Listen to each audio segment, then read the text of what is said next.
Here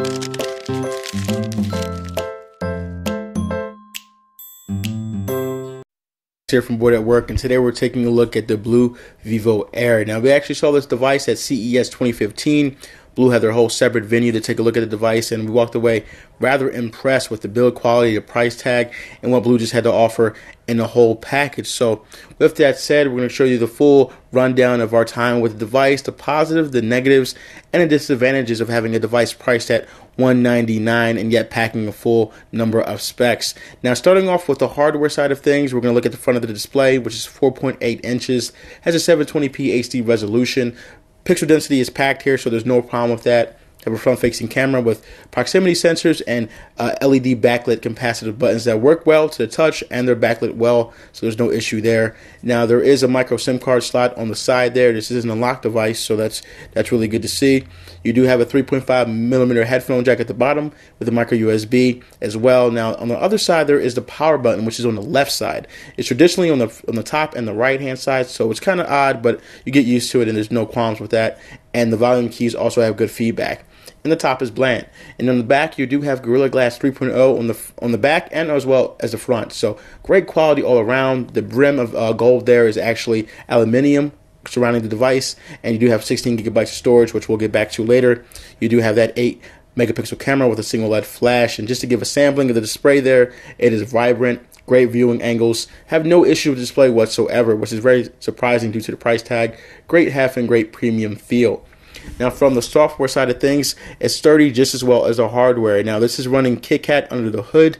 Now, it's running a custom version of Blu's skin, which is meant to enhance the experience. And from my time with the device, it actually does do that, which is very odd to say. Now, from the lock screen, you do have a bevy of options. You can do a camera, you have a torch feature, and this really unique ability to have a fake call from your device. So if you want to get out of a little of a jam, if you want to kind of get away from the crowd, Blu is giving you an option to use the fake call option, which I've used and it's been great. So kudos to Blu for that as well. Now, in order to get away from the lock screen, you just kind of slide up the UI and you're pretty much presented with the home screen of the software, which is very fluid and fast. The octa-core processor, which is MediaTek and clocked at 1.7 gigahertz, runs efficiently. I've had no problems with that. It's the gig of RAM that is the real issue, which we'll get back to later. But now, in terms of functionality from the hardware side of things, long pressing the menu button brings up the multitasking option.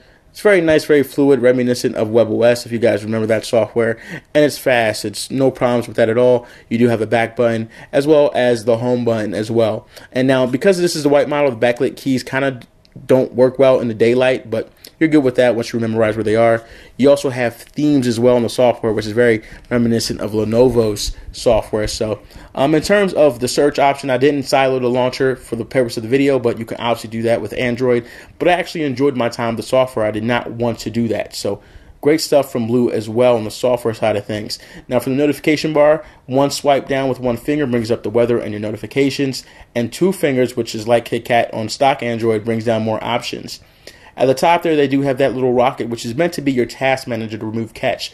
There's a reason why that's up there. It's because it takes an immense amount of memory with that gigabyte of RAM with all the stuff that's on the device. It's unfortunate. It boggles down the experience, and we'll get back to that more in the video.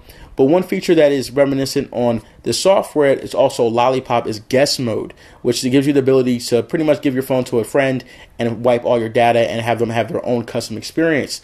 It's great that they have it here on KitKat, and it's not as seamless and intuitive, but it works. So I have no issue with that as well. Great to see from Blu. Now, in terms of adjusting the toggles, you're able to do that as well. You go to more and you can adjust them. Very seamless, very nice, and it just makes sense. They're not overbearing features, but things that you know that you might want in a day's use. And you also have the battery at the bottom there.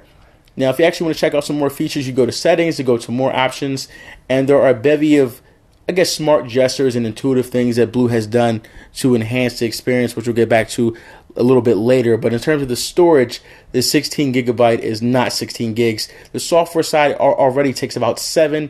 So you only have about 8 gigabytes allocated to you. It's very frustrating, and I wish they just provided a micro SD card slot, but there are going to be some drawbacks with a device priced like this. So huge disadvantage with the device here that damages the experience.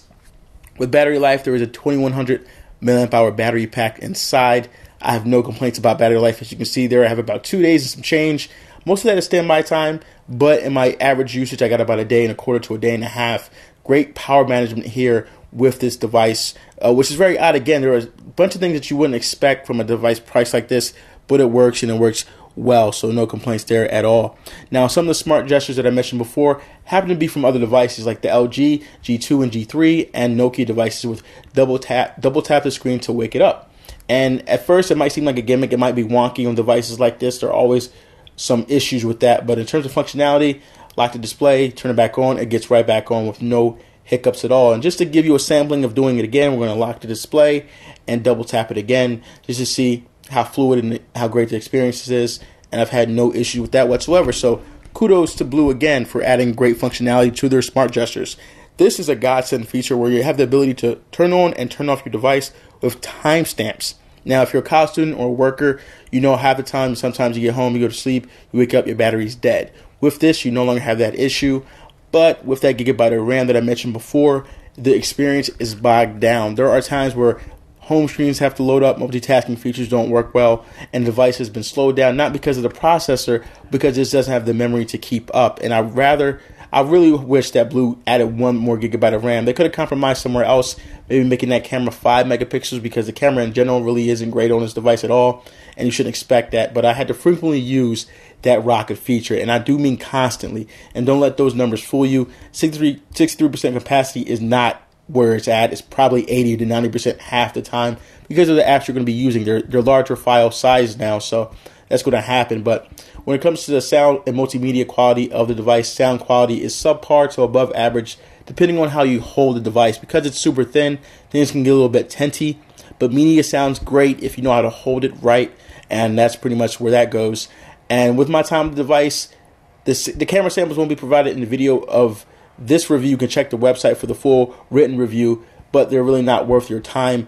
Don't use this device as a camera. It gives you below average photos and lighting. You can check our camera samples again on the site. But with that said, great device from Blu. For $199, if they just added 1 more gigabyte of RAM, I could compare this device to things like the Moto G and possibly the Nexus 5 in value. But that aside, if you know how to manage your time right and adapt to the phone's experience, or it really should be the other way around, you have a great device on your hands. Be sure to like, share, favorite the video, subscribe to the channel if you haven't already to continue to see great content here from Bored at Work. We really enjoyed our time with the Vivo Air, and for $199, you really cannot go wrong from any device, from premium hardware, quality, and software-wise.